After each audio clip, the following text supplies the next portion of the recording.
kita sekarang ke naik bus. Ini Armor Bus bersama dubes-dubes. Maka kita naik.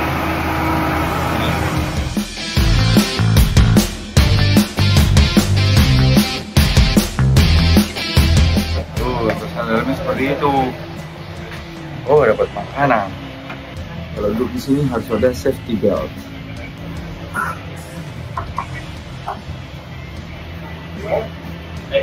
Terus itu Pak Dubes, Pak Presiden, tapi yang lain sebenarnya sih aman, tetap aman. Ini yang preventif karena Dubes yang datang ke sini. Sekarang di ketinggian 600-an. Standar VIP adalah seperti belakang itu, menara dan segala macamnya. Karena sekarang pergi bersama bapak-bapak dubes. Bapak dubes lagi.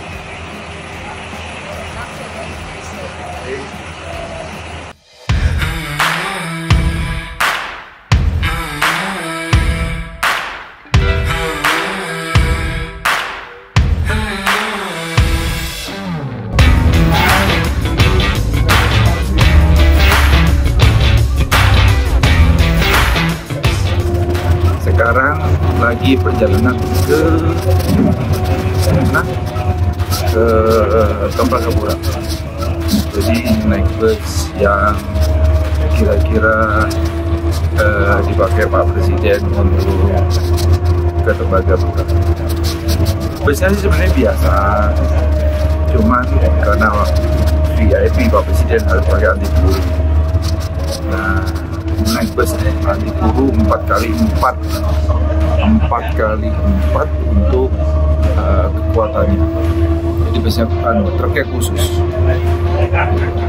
Ini kapasitas 1, 2, 3, 4, 5, 6, 7, 8, 9, 10, 11, 12, 24 penumpang. Perjalanan Timika ke Tembagapura itu kira-kira membutuhkan waktu 2-3 jam, kecepatan sekitar 30 km per jam. Ya memang 100 kilo sih, tapi 100 kilo itu dari ketinggian 200 menjadi ketinggian 2000-an. Lumayan, terjal, naik terus, oke. Bayangin jalanan terjal seperti ini busnya nggak apa-apa. Jadi busnya oke saja untuk jalan seperti ini. Kita lihat.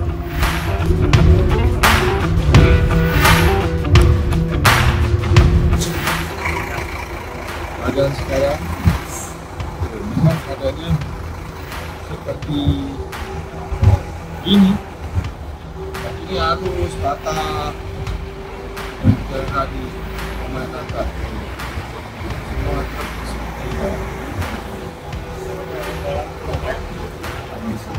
ini ketinggian berapa? Sudah di 2000.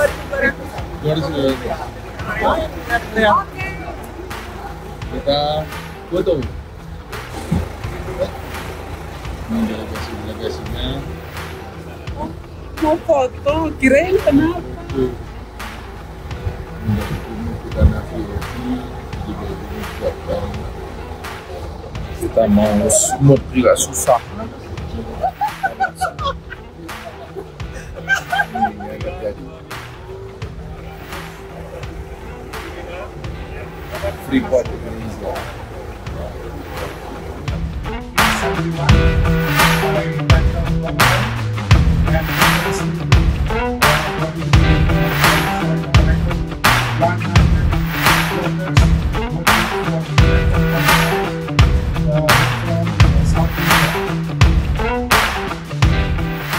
Grassbrook.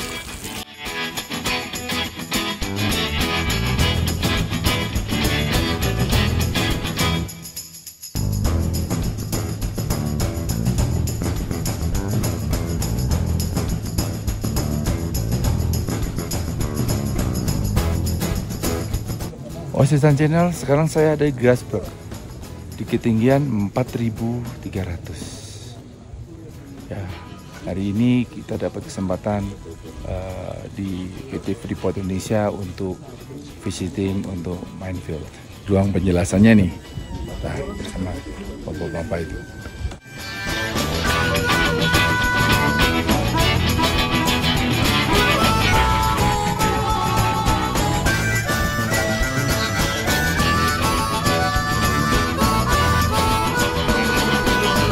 Welcome to the Grasberg.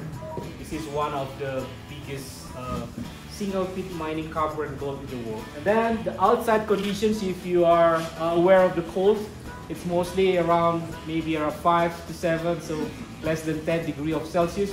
But in here, a little bit warm, so it's at a 15 Celsius degree, a little bit warm. This is the, like I say, this is 4 to 85 meters seas above of level.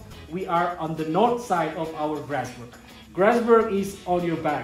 So I can see here, this is the picture that, the descriptions that our Grasberg, early in 1935, that's the start of our history when the geologist from Netherlands, Zenzak Dozy, start his explorations in 1935. And then in 1960, the Freeport geologists tried to reconfirm their visit again. And then in 1967, somewhere it will be goes to the contract of work. So we start mining. It's on the Esberg, not from the Grasberg. The Grasberg itself is founded in 1988.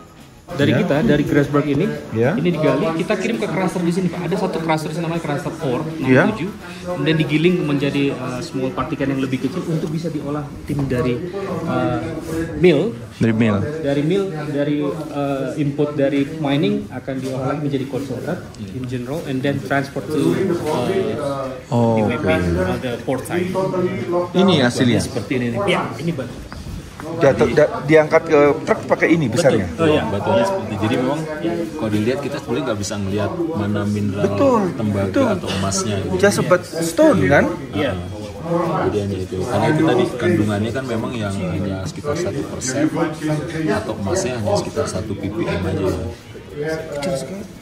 Jadi di keras baru turun, baru nanti di smelter dilakukannya. Ya betul. Jadi dari yang tambang ini itu nanti dihancurkan agar bisa dimuat ke dalam dump truck yang kita besar itu tadi. Nah setelah ini nanti baru bijinya akan dikirimkan ke alat penghancur utama atau ke crusher.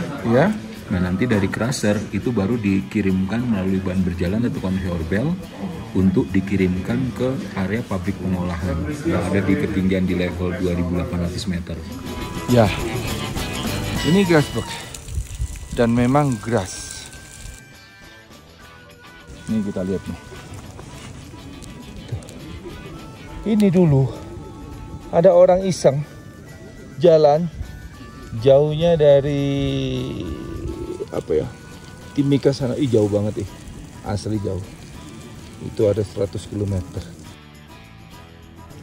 Grass ini ada yang kebuka dikit batunya. Lah batunya itu dianalisa sama ini, kayaknya ada kayak ada tembaganya ya, dicatat sama orang. Habis itu dikembalikan dan di Belanda ini ribut. Makanya 1960 mereka datang lagi. Saya sekarang dengan Pak Eko. Nah, Pak Eko itu SUV yang ada di sini. Mari kita ceritakan.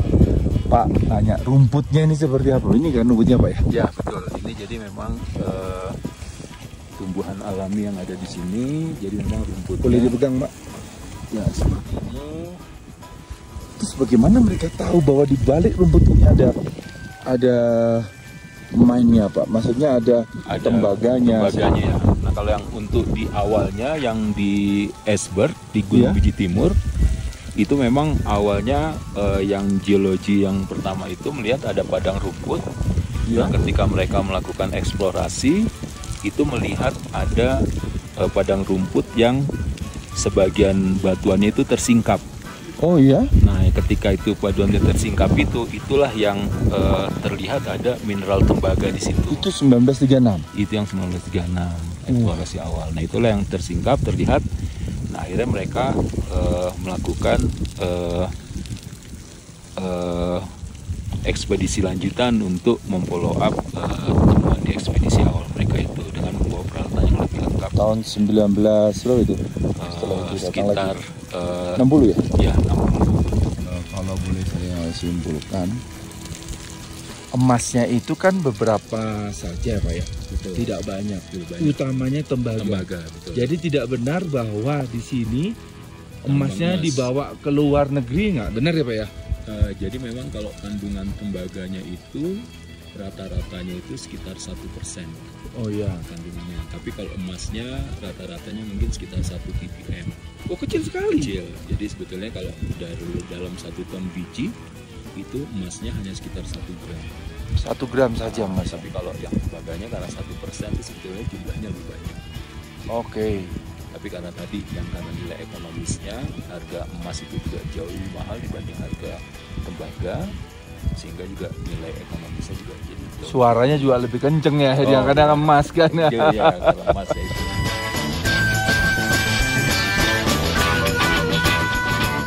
Paling 40% dari ban ini.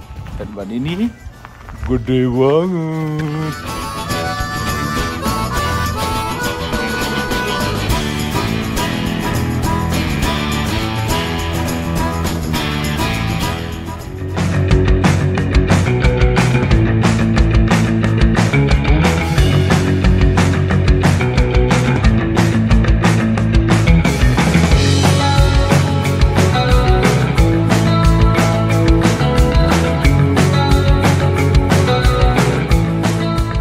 Sahabat Osersan Channel, ini luar biasa pengalaman. Ini kalau nggak undangan nggak mungkin datang ke sini. Sahabat bisa lihat dari YouTube atau dari Osersan bagaimana saya yang lihatnya bangganya bukan main dengan Indonesia. Berita yang di luar itu tidak benar, banyak tidak benar. Karena ini penyumbang cukup banyak untuk perpajakannya, kemudian sosialnya juga tinggi sekali. Dia berapa biliun untuk CSR-nya, mengakomodir masyarakat sekitar, mendidik masyarakat sekitar, mensekolahkan, ya Pak ya, sampai beasiswa ke luar negeri. Orang-orang Papua ada di sana.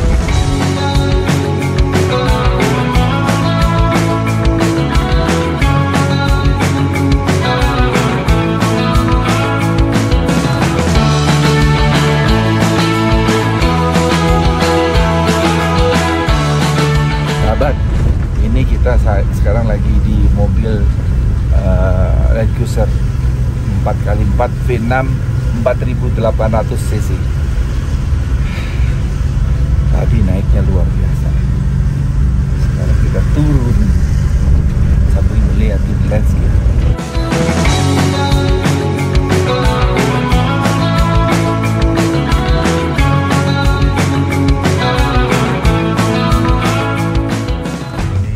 Kita sampai di main operation Bedindo Underground. Nah, tahu episode selanjutnya, stay tune di channel ini. Perjalanan sudah kita lalui, sekarang ke episode lainnya yaitu Underground. Stay tune.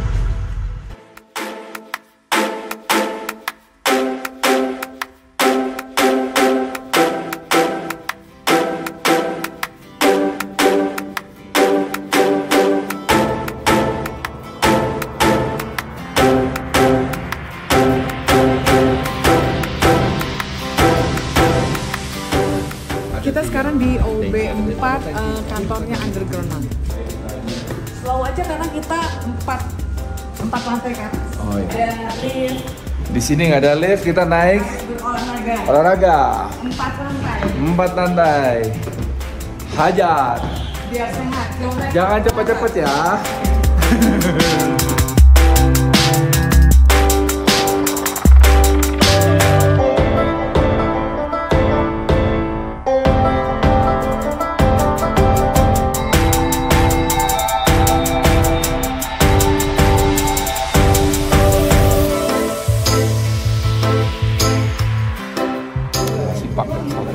Safok namanya. Safok. Kita pakai jadi nanti CO yang kita keluarin yang kita pernapasan melalui CO akan dikonvert menjadi oksigen. Oh langsung? Iya. Karena itu jadi nanti kita hidup ditutup, mulut ditutup, mata juga ditutup. Karena itu adalah sumber masuknya gas kan. Iya. Mulut, hidung, mata juga ditutup supaya nggak ada gas yang masuk. Jadi oksigen itu langsung diproduce. Oke. Ini Safok ini merubah CO2 menjadi O2. Ya. Lampu kalau mau kita gelap. Ya, kalau kita gelap kita pakai lampu.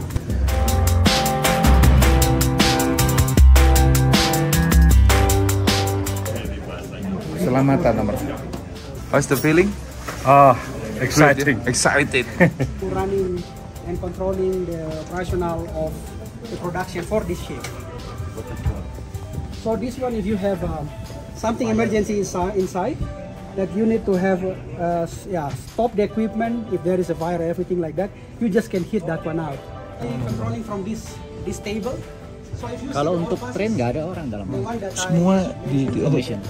Termasuk yang tadi nggak ada. Automation total. Jadi walaupun ada apa-apa ya.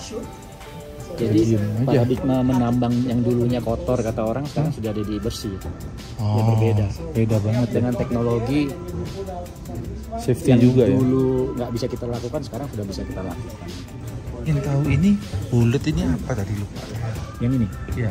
Ini pemecah batu, Pak. Sebelahnya. Yang ini grizzly namanya. Jadi itu ada di mana di setiap panel-panel. Iya. Nah itu untuk karena di bawah itu ada corong, Pak. Ya. Kita memastikan batu yang masuk dalam corong itu nggak terlalu besar, sehingga nggak plak, interlock. Nah itulah ukurannya kita buat 1x1 atau 0,8. Yang masang juga mesin itu? Nggak, kita yang masang. Jadi sebelum mesin masuk itu infrastruktur kita bangun dulu.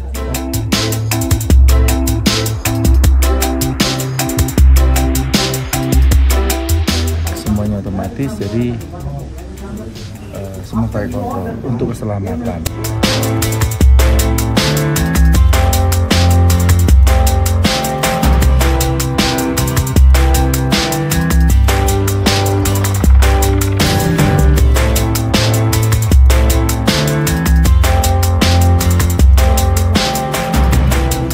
Kita sudah di room control. Sekarang kita akan bergerak ke yang lain, ke room yang lain. Oke, stay tune di Osersan Channel.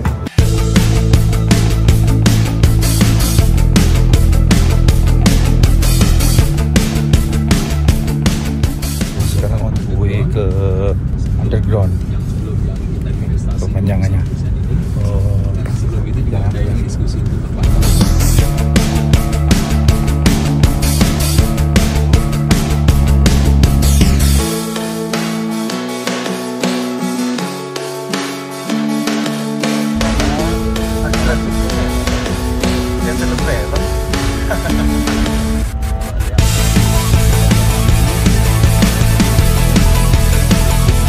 Sekarang saya sudah dalam tunnel. Nah, kita mau lihat gereja.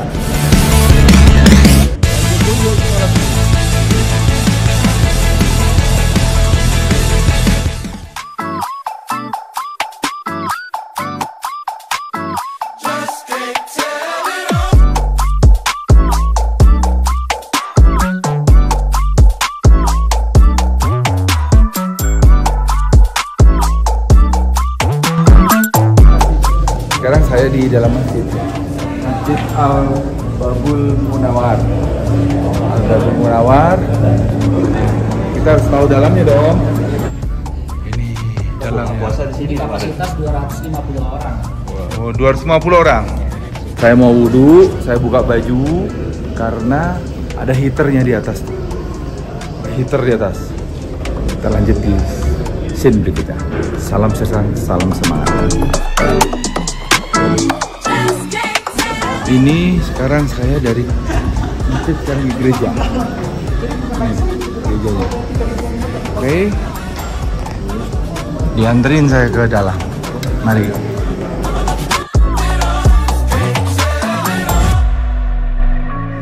Wah, sama aja ya. Iya, sama. Lorong begini. Bisa menampung 100 lebih. 100 lebih nih. Iya, Pak. Jadi di sini kita bisa lihat tuh ada tulisan Oikumene Pak. Ya. Artinya itu adalah gabungan lah. Oh, gabungan. Jadi dimana kalau hari Minggu, kalau jam 9 ibadah, nanti pelayan dan liturginya pun bergantian Pak dengan denominasi yang ada di PT Freeport Indonesia. Ya. Soteria artinya manusia berdosa yang diselamatkan. Wih, manusia berdosa yang diselamatkan. Manusia itu tak lepas dari dosa. Betul, Pak. Islam atau Kristen sama. Ya. Cuman bedanya adalah maukah kita bertobat. That's the key, apa ya? Benar. Tuh Allah atau Tuhan tuh Maha Ampun. Ya. Tergantung kita mau diampuni apa enggak. Catat. Oke, kita lanjut ke perjalanan berikutnya. Rupanya habis ini kemana ini? Habis ini kita langsung kembali ke guest house, Pak. Ya. Untuk persiapan menuju ke Lowland lagi. Lowland lagi, ya, ke Timika. Ke Rimba Papua Hotel. Ya. Untuk malam kita beristirahat di sana. Ya. Besok pagi persiapan Green Meet. Inilah perjalanan di underground di kedalaman 1.700 meter. 1.700 meter ya? Kita lihat traffic, drainage, semua dipikirin, termasuk perbaikan mesin dipikirin di sini. Tempat makan juga ya Pak ya? Ada ya Pak? Ada. Tempat makan ada, jadi kehidupan sudah di sini. 12 jam. 1,500 people. 12 jam. 1,500 people.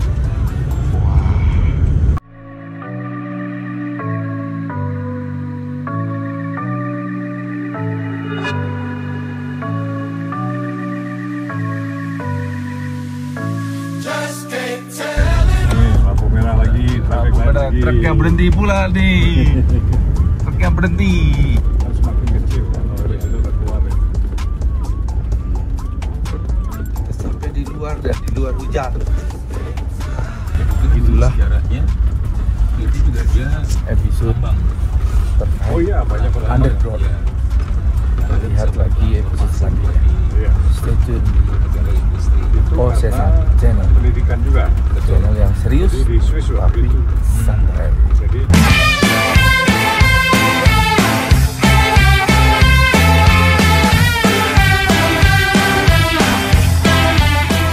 Perjalanan itu hanya perumahan aja. mana ini cukup lama dari 2000 meter menjadi tempat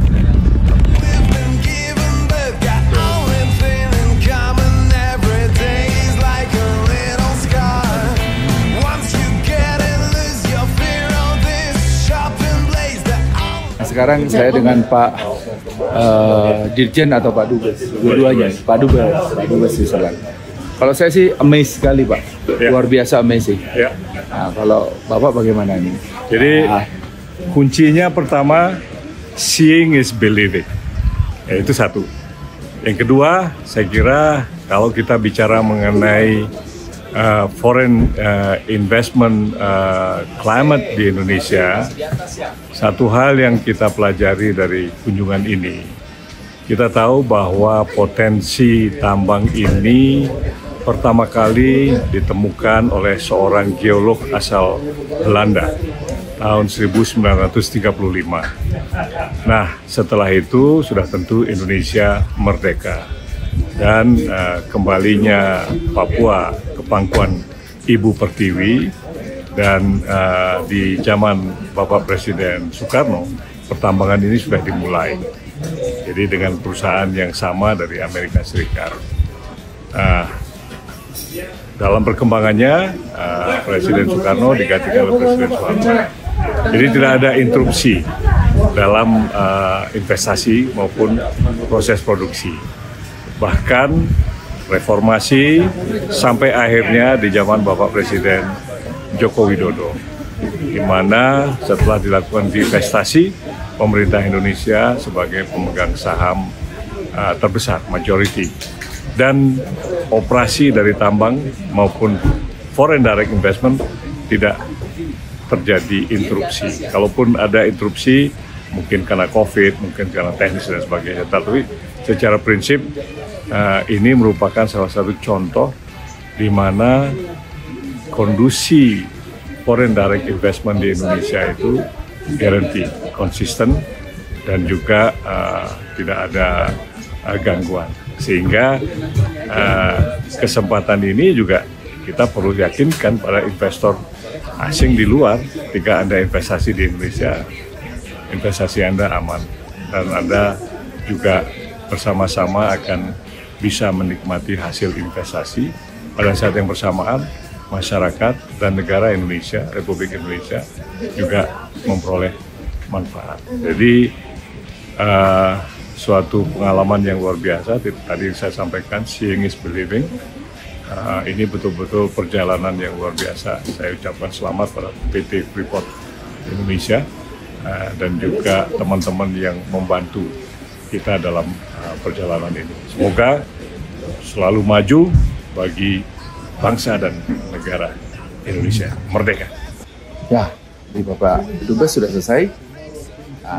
Sekarang kita prepare dan ganti baju. Mantap. Sekarang saya dengan salah satu yang bisa menjelaskan soal Tembagapura.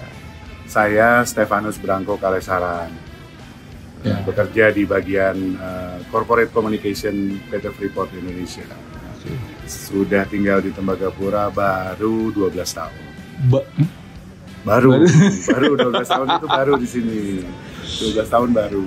Siap. Karena yang lain banyak yang sudah tinggal di sini lebih dari 20 tahun, hampir 30 tahun, banyak. Tembagapura diresmikan itu tahun 73. Jadi ini sudah 50 tahun usianya. Tembagapura. Ya, diresmikan tahun 73 oleh Presiden Soeharto pada waktu itu, sekaligus meresmikan pengoperasian pabrik pengolahan tembaga kita waktu itu di Milepost 74. Jadi pada tahun 73 adalah produksi pertama kita dihasilkan oleh tambang Freeport pada waktu itu. Sejalan dengan berkembangnya kota Timika, semakin banyak juga kebutuhan-kebutuhan yang bisa kita penuhi dari Timika. Tapi untuk kota ini yang letaknya sekitar 40 mil dari Timika, itu cukup banyak yang harus kita sediakan sendiri. Kalau ada keluarga berarti ada kebutuhan sekolah, kita disiapkan oleh perusahaan sekolah untuk anak-anak karyawan. Kalau kebutuhan hidup ada, tadi ada supermarket ya, Pak? Ada, shopping center ada. Wih, ada tempat nongkrong ada? Tempat nongkrong ada juga. Apa namanya? Kita punya klub lupa lelah. Sama Maxum? Ada coffee shop ada juga di sini. Wih, rumah sakit ada. Lengkap. Semua kebutuhan yang menjadi kebutuhan dasar ada semua. Itu barusan dengan Pak Branko. Disitulah letak Tembagapura. Keren, semuanya sudah diatur dengan aturan-aturannya. Kita lanjut ke scene berikutnya. Salam sersan, salam hormat, salam sehat.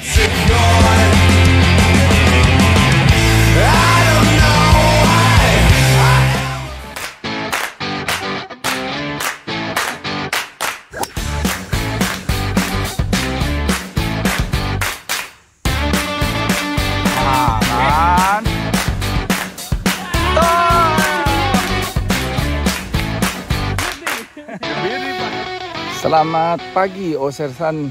Saya sekarang di Rimba Golf, Papua, sama Ambasador Slobodan dari Serbia dan teman-teman dari Freeport.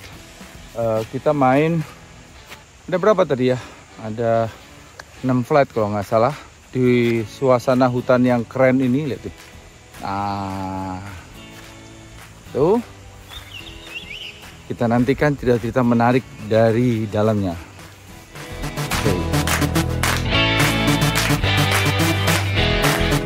Berapa hole? 18 hole. 18 hole. Iya. Yang paling sulit di hole? Di hole 2. Hole 2. 5, ya. Ini par berapa depannya? Part 1. Hole 1 par berapa? 4. Par 4. Par 4. Dogleg ya? Iya. Kanan kiri loh. tuh? Iya, kiri. Coba kanannya kayak apa?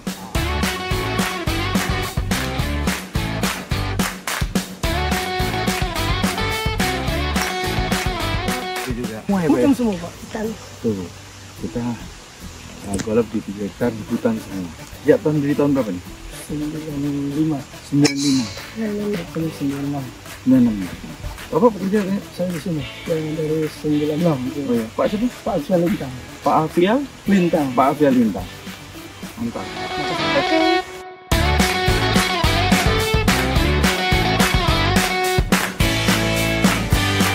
Jadi ceritanya bagaimana nih? Kita main apa ini? Hole pertama hancur, 2, 3, 4 oke lah. Oke lah. Saya kecil aja. Yang mana ini? Yang paling ringan ini? Yang itu, yang itu. Yang ringan.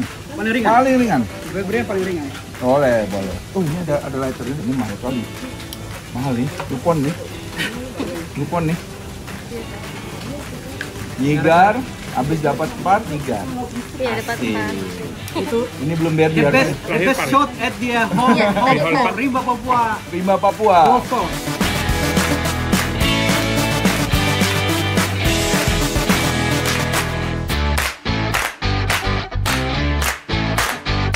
Keren.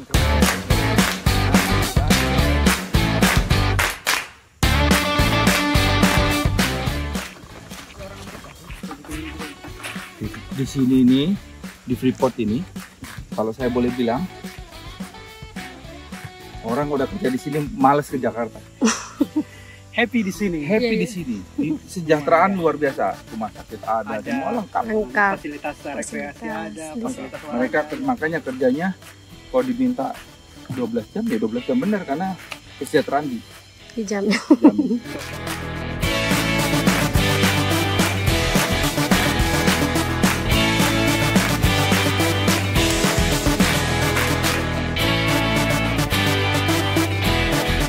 Golf hari ini? Golf hari ini luar biasa. Bagi saya challenging, tetapi saya enjoy dengan permainan hari ini. Di awal-awal agak kacau, akhir-akhir mulai membaik. Tapi kita main cuma 9 hole nih Pak ya? Ya. Karena waktu? Karena waktu, kita ada flightnya jam 3, jadi kalau kita masih lanjut kayaknya tidak cukup. Tapi itu artinya bahwa kita harus kembali lagi. Mantap. Harus kembali lagi. Ya. Mantap. Untuk tuntaskan another 9 hole lagi. Another 9 hole lagi. Penasaran. Biar Pak Febi balik lagi. Iya. Itu maksudnya. Itu dia. Pesan dari Pak Agus seperti ini. Full tapi nggak mau balik lagi. Pak Febi. Jadi bikin penasaran lah. Pertemuan pertama berkesan. Kembali lagi. Berkesan gimana main 42 nih? Kita sudah finish 9 hole. Berangkat kena hujan. Pulang masih juga. Masih kena hujan lagi. Tengah-tengah tidak ada hujan dan indah sekali. Gerimis, nggak sampai hujan deras. Oke, demikian selesai sudah liputan di Rimba Golf. Stay tune di Orsesan Channel. Salam sehat, salam hormat dan salam semuanya.